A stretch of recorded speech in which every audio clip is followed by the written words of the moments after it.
Do you know what happened when one of America's most powerful billionaires, a man known more for market manipulation than making eye contact, was suddenly forced to be a single father, with no help, no nannies, no private drivers, no 24/7 concierge, no personal chef, and absolutely no assistants, for exactly 7 days? What I'm about to tell you isn't a morality tale written for social media clout, isn't a billionaire stunt gone viral, and isn't a publicity pivot to soften a public image. This story was never supposed to be known at all.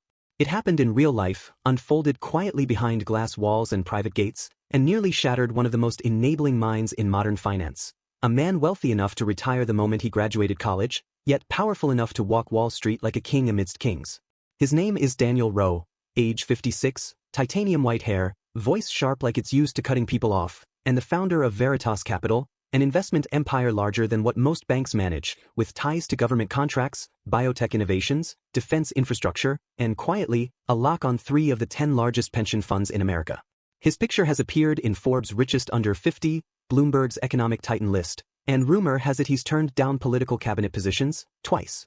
Daniel is the most untouchable kind of rich, quiet rich. Private jet but no Instagram. 10 houses, but nobody knows which one he sleeps in. Assistants who take calls from assistants. He didn't just have money, Daniel was money.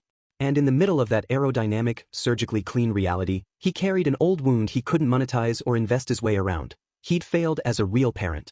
For the past 5 years, his son Evan, an 8-year-old boy with crooked glasses and the kind of voice that gets ignored in loud rooms, lived mostly with his mother, Marissa. A clinical neurologist, conference speaker, and former medtech founder, Marissa was the most emotionally intelligent person Daniel had ever met, and the one who taught him, painfully, that achievement doesn't mean connection. Following their divorce, Evan's days were managed with Swiss-level precision: school by 8 o'clock, piano on Mondays, science club Wednesdays, therapy every other Friday. Daniel saw Evan mostly on event nights, holidays, and even then, through a buffer of prep staff, planners, and handlers. He never tucked Evan in. Never helped him zip a backpack. He once bought Evan a set of limited edition sneakers with Bluetooth tracking and forgot to check if they fit. But all of that shifted in a moment of breathless, tragic silence. On a Thursday morning, midway through the Global Minds Neurology Conference in Chicago, Marissa suffered a sudden aneurysm just after presenting research on pediatric cortical plasticity in a room of 300 medical professionals.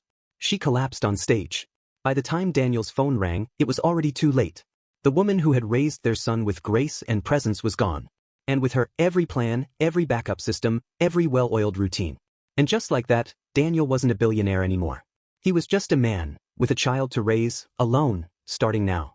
Within 6 hours, Daniel flew back to New York, canceled every meeting, and for the first time in 22 years, walked into his Tribeca townhouse without his assistant opening the door.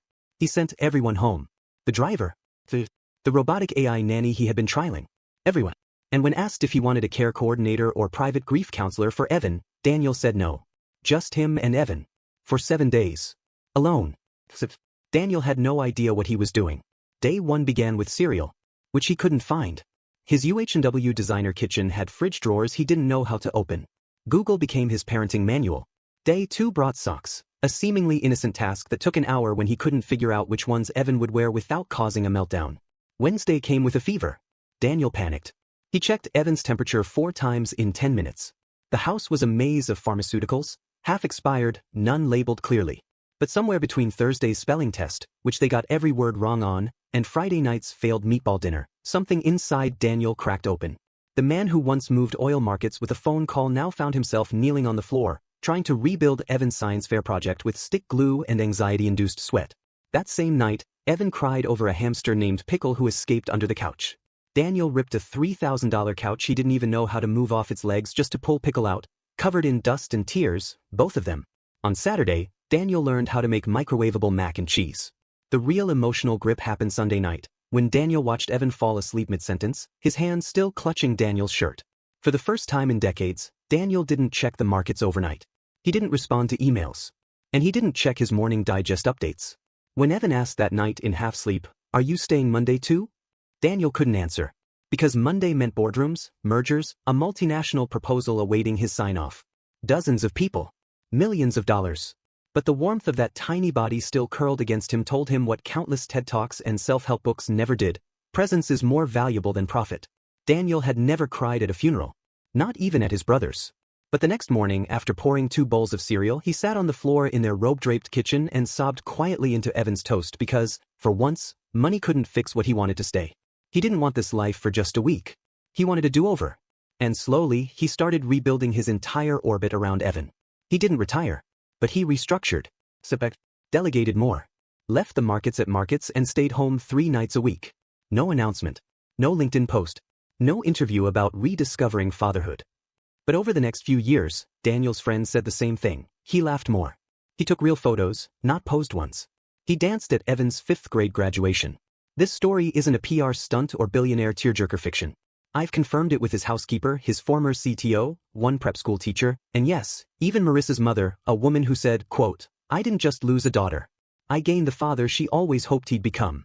So now you know. The week that changed Daniel Rowe's life didn't cost him a dime. It cost him something far rarer, his pattern. And in breaking it, he became something even money couldn't buy, a real dad.